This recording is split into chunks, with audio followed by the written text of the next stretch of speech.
very warm welcome to you. It's a pleasure to have you join us again on Almond Finance and Wealth Reports this week. As you know, we are source for latest happening information in the financial sector of the nation's economy. My name is Faith Wadi. On this edition of the program, we'll kick off by bringing you the exclusive interview I had with Dr. Uju Ogubonka, the Registrar and Chief Executive of the Chartered Institute of Bankers of Nigeria, CIBN. I spoke to him on the day-to-day running of the institute as he prepares to retire in September. Plus, globally, especially on the African continent, insurance regulators and underwriters are beginning to explore ways on how they can take insurance products and services to the poor and low-income earners in society. In a bid to properly position the Nigerian insurance industry for the takeoff of micro-insurance, the National Insurance Commission (NICOM) in 2013 released the operational guidelines for micro-insurance in Nigeria. On this edition of the program, we'll bring you a special report entitled Deepening Insurance Penetration in Nigeria, the Micro-Insurance Option. These are more what we have for you on the lineup this week, so I urge you as always to sit back, relax and spend this time with us. But all the details are coming to you in just a moment. Please stay with us.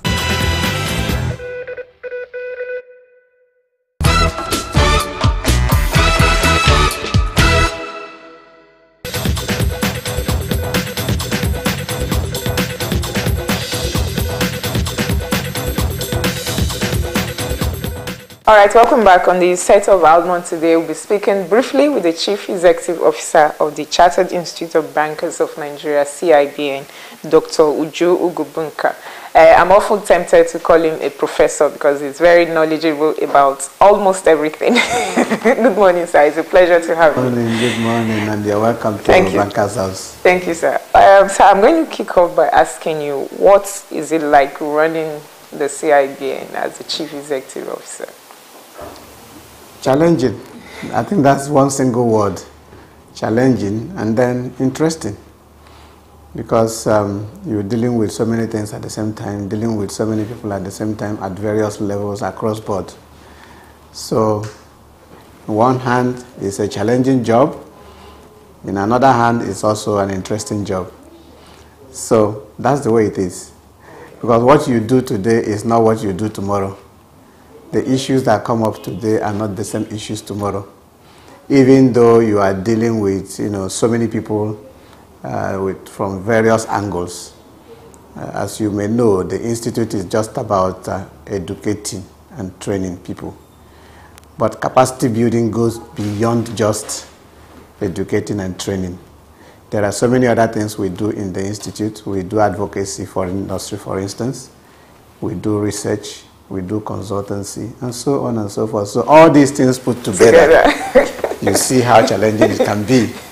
And you're not just dealing with the banks, you are dealing with the government, you are dealing with international organizations, you are dealing with microfinance organizations, you are dealing with all sorts of, business and non-business entities. Okay. Part of the reason why I said I'm often tempted to address you as a professor. Well, you're dressing me in borrowed robes. All right, moving on, sir. How has it been working with Mr. Shegu as President and Chairman of Council? Well, it's been interesting, I should say. I had known him for a very long time, right from his days as an operator in the banking system. We had several things we worked on together on the Institute or within the Institute, especially when he was the chairman of Research and Strategy Committee. We worked together and we did quite a lot of things for the Institute then, before eventually he came back to become the president. So it's more like a continuation of what we had always done. The only difference now is that the scope, because the scope when you are heading one just committee, and then when you are the overall boss of the institute, they are quite different. It's been nice working with him. It's been very interesting. It's been, again, challenging too, because he has his own programs that he wants to accomplish. And the job of management is to help him make sure he accomplishes those things. And when somebody like that is on seat, you can imagine a lot of initiatives, a lot of issues that will come up, and you are compelled, using the word now compelled in quotes, to make sure that you help to achieve those things. So it's been challenging, it's been interesting, it's been encouraging, in fact, it's been wonderful.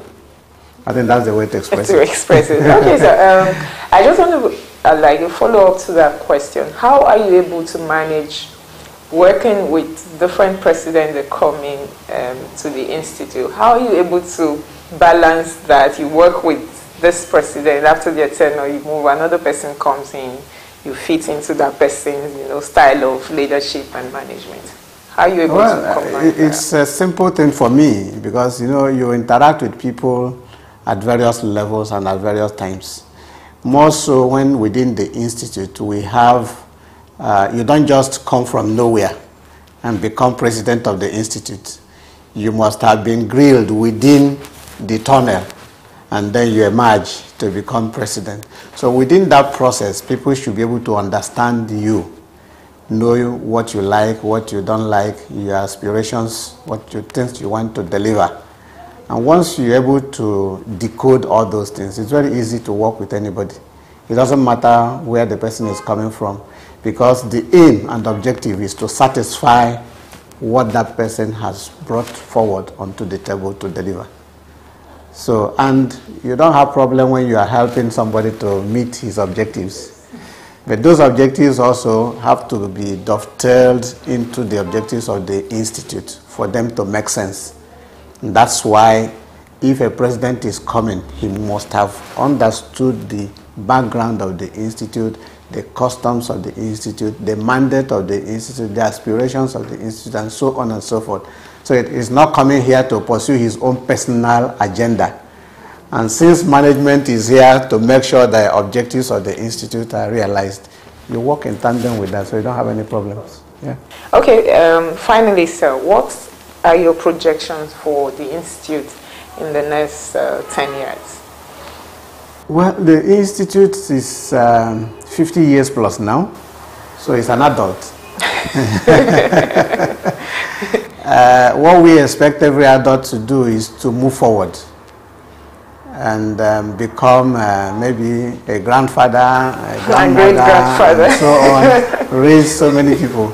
So the Institute of today has come as a product of the Institute of yesterday. And anybody who has followed the trend of the Institute will know that the Institute of today is not exactly the Institute of 50 years ago. My expectation is that the Institute of today, right, will not be what we'll be expecting in the next 10, 15, 20, 50 years, maybe at the centenary anniversary. I am looking forward to the Institute being able to really stamp its feet as the Institute in Africa and move forward to become, to really stand the position in the international community. Of course, we are already there. I'm sure you know we are chairman of Alliance of African Institute of Bankers, which makes it possible for us to coordinate the activities of all the institutes in Africa. We also belong to what we call the World Conference of Banking Institutes. So all over the world, there's no place you mention CIBN and they will not know. And they are all looking forward to being here with us at some point in time to do one thing or the other. Indeed, some institutes are sending people to come and understudy what we do here. So we are moving forward. I expect that in the next 10 years, everybody in the banking industry will be a member of the Institute, not just because of what the law says, but because of what the Institute can deliver and is able to deliver. I expect that the government will continue to seek the advice and suggestions or proposals from the Institute. Right now, we offer our own proposals. We offer advice, both to the National Assembly, both to the federal ministries, and so on and so forth. I expect that that will continue to grow. I expect that the Institute will continue to attract international attention beyond what it is today, because we are no longer an institute of just Nigeria, even though Nigeria is in our name. We've gone beyond Nigeria. Today we have examination center in the Gambia, for instance. Those in Gambia take our exams. We just signed an MOU with Sierra Leone, Central Bank of Sierra Leone, for them to start, their people to start taking our exams. We are working towards getting the same thing done in Liberia. Okay? Now, by the time we do all these things, it means that within at least the African sub-region, West African sub-region, we are already making waves. And within Africa as a whole, we are the chairman as of today of AIOB. And that confers a lot of authority, a lot of interest, a lot of expectations on us. Now, migrating from there means that we also have to progressively challenge ourselves to be at the international level. It doesn't matter where it has to be, but Nigeria must always be there. And I'll give you an example. We have what we call today a standard setting body, global, for the training of bankers. That body was initiated by the Institute. And the Institute here represents entire Africa in that global body. And what that means is that it is the input we make at that body that they will recognize as the voice of Africa. That's interesting. Okay? So that's the way it is. And we cannot step down. We can only continue to step up. The day we begin to step down, that means that we have lost our vision. You can see the progression from 50 years ago to now. And then one's expectation is that it will not grow from here to the next level.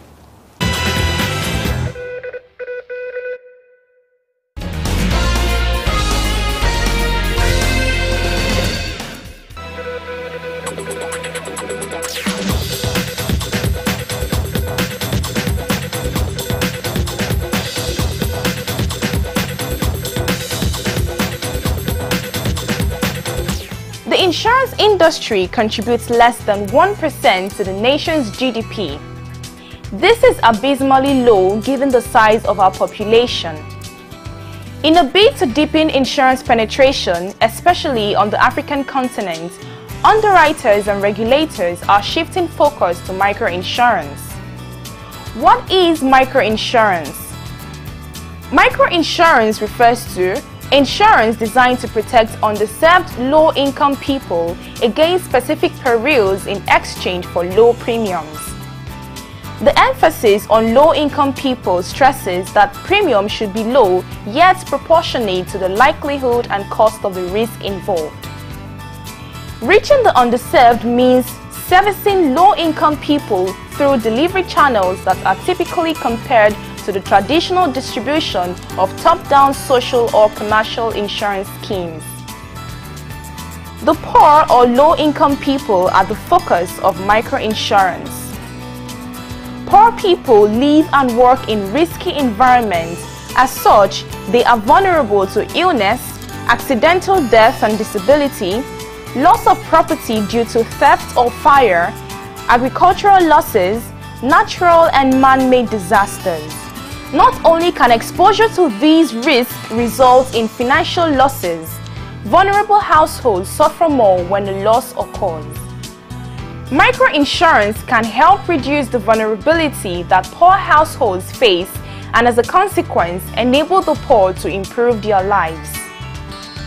In a bid to properly position the Nigerian insurance industry for the takeoff of microinsurance, the National Insurance Commission (NICOM) in 2013 released the operational guidelines, throwing the door open to industry operators and other interested groups to apply for license. So far, about 5 companies have been granted approval by the Commission to do microinsurance as window and not standalone companies.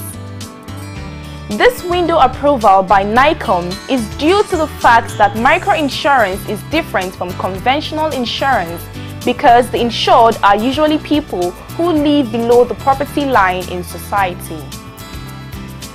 What are the differences between conventional insurance and microinsurance?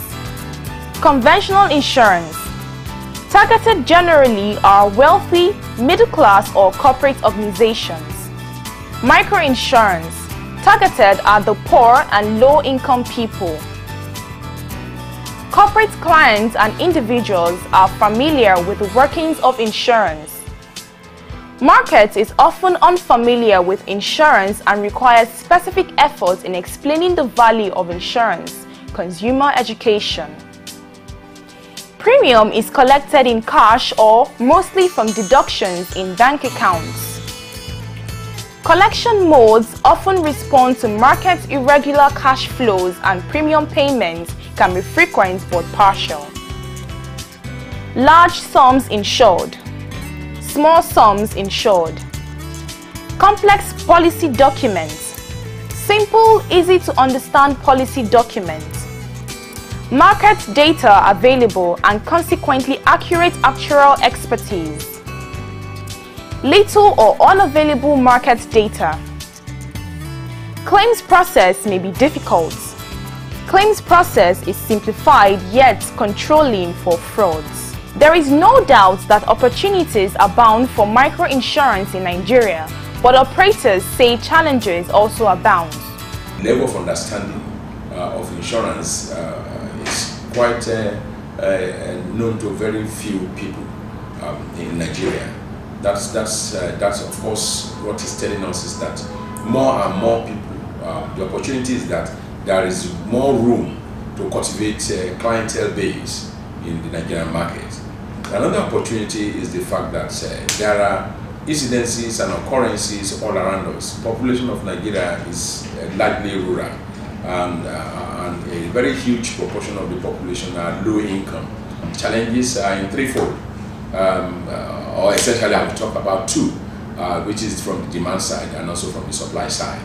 The challenges in the supply side is the fact that one, the cost of effective distribution of microinsurance products could be quite heavy, which will impact on the general cost of doing business. Of course, you know that there are some of the infrastructures that we need to work well to aid effective distribution of microinsurance. Either you want to go by technology or you want to go physical. You still need some of this technology to drive your affairs. If you are going to look at it from the demand side, we look at the level of level of literacy, and of course, most importantly, financial literacy is quite at a very low level. So for people to understand what is good for them in this area could prove a bit quite difficult, even though it's good for them, but you need to communicate to them in a manner that they can understand. But that is not going to come quite easy. But I want to also believe that if we are able, as things evolve, if we are able to reach out in different languages, it will help. It will help a great deal to overcome these. But I must say clearly that microinsurance is at its very low level in Nigeria. It's an evolving area in terms of insurance products. And I think, but I want to believe also that we have started very well, in the sense that structures have been put in place for easy dissemination of the gospel of microinsurance. The guideline has been put in place by the regulator. Public awareness is ongoing. Consumer education is ongoing. The supply side they are exchanging ideas and experiences amongst each other. There's peer review. All this, at the end of the day, should combine to enhance the quality of service delivery and also the demand that will be made by the public. Experts believe that for microinsurance to work in Nigeria, operators must leverage on technology. Telecom operators are effective channels for the distribution of insurance policies. A classical example is the M-Pesa health insurance product, which was launched by Safaricom in Kenya. Reports show that 97% of Kenyans, or 38.8 million citizens, do not have access to health insurance. The Linda Jamii provides cover up to $3,400 US for a premium of $140 US a year. The aim of this microinsurance product by Safaricom in partnership with Britam is to reach out to the poor. For an average Kenyan family, the cost of insurance is $1,000. The average salary, the average annual salary for a Kenyan is $750. Can you then wonder why it is that you don't have medical insurance? You're earning $750 a year and it's going to cost you $1,000 for medical insurance. So you know what? Let's just wait, and let's just, when someone falls sick, let's have a Harambe. So let's ask our friends and our families to club together to deal with it. Now, the problem with that is that people then don't go to seek medical care when they should do. They wait until it's too late. And usually, when it's too late is when they're about to die. So we then looked around and we found another couple of partners. And so whilst you might find that I'm being a little critical of the insurance industry, you find that we're finding some very good friends, and I know some of them are in the audience. So we found a couple of good partners. One was Britam, and the other was Changamka. And for as little as $139 a year, a family can now effect an insurance, which I know many insurance companies, and it's early days with this product because we only launched it a few months ago. A family can now insure themselves, which is the breadwinner, the spouse, the children. It gives you inpatient and outpatient. It gives you dental care. This is something which the average Kenyan has never even dreamt about. It gives you optical care or eye care or whatever you call it in the insurance industry. It also gives you a hospitalization fee, because if you're an artisan or a casual laborer, when you don't have a guaranteed source of income, when you are in hospital, the biggest worry, one of the reasons why you don't really want to go into hospital, is because your family are not going to have any money. You're being paid daily. And so we also give them 500 shillings, which is about $6 a day, so the family can continue to eat. Now, the great thing about this is you don't have to fill forms in, you can fill it from your mobile phone. In Ghana, Tigo, in partnership with Bima and Microinsure, are also driving microinsurance and recording success. Tigo Family Care today provides insurance cover for nearly 1 million low-income clients, an estimated 93% of whom have no other conventional insurance cover. In Nigeria, Mansard, in collaboration with MTN, is pioneering the Yellow Life. It is an affordable airtime-based life insurance product. It is a simple and convenient way to access affordable life protection plan with your mobile phone and registered MTN number at 15 Naira per day or 100 Naira per week, with a benefit plan of up to 350,000 Naira to cover medical expenses or permanent disability benefits in case of accident. While this partnership is commendable, issues of claims notification, verification and payment is far from perfect. It is, however, commendable that Mansard and FBN Life have taken the bold step in deploying technology to drive microinsurance. For a country with 60% of rural and urban poor, the government and stakeholders, not just in the insurance industry, must come together to develop microinsurance as a sure means of lifting people out of abject poverty.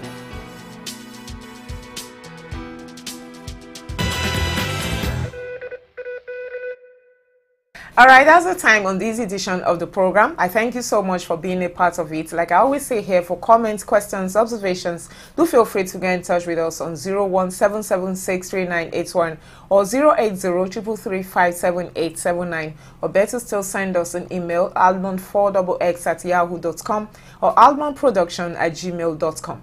You can also visit us on our website, www.almondreports.com. Like us on our Facebook page, Almond Finance and Wealth Reports. You can also view past episodes of this program on our YouTube channel, Almond Reports TV. Don't forget also to join us every Wednesday by 9:45 a.m. live on Niger FM 102.7 for our Pidgin English program called Waiting Insurance They Do Safe. My name is Faith Ngwade. Until same time, same station next week, when we come your way with a fresh package of this program from all of us here, it's goodbye.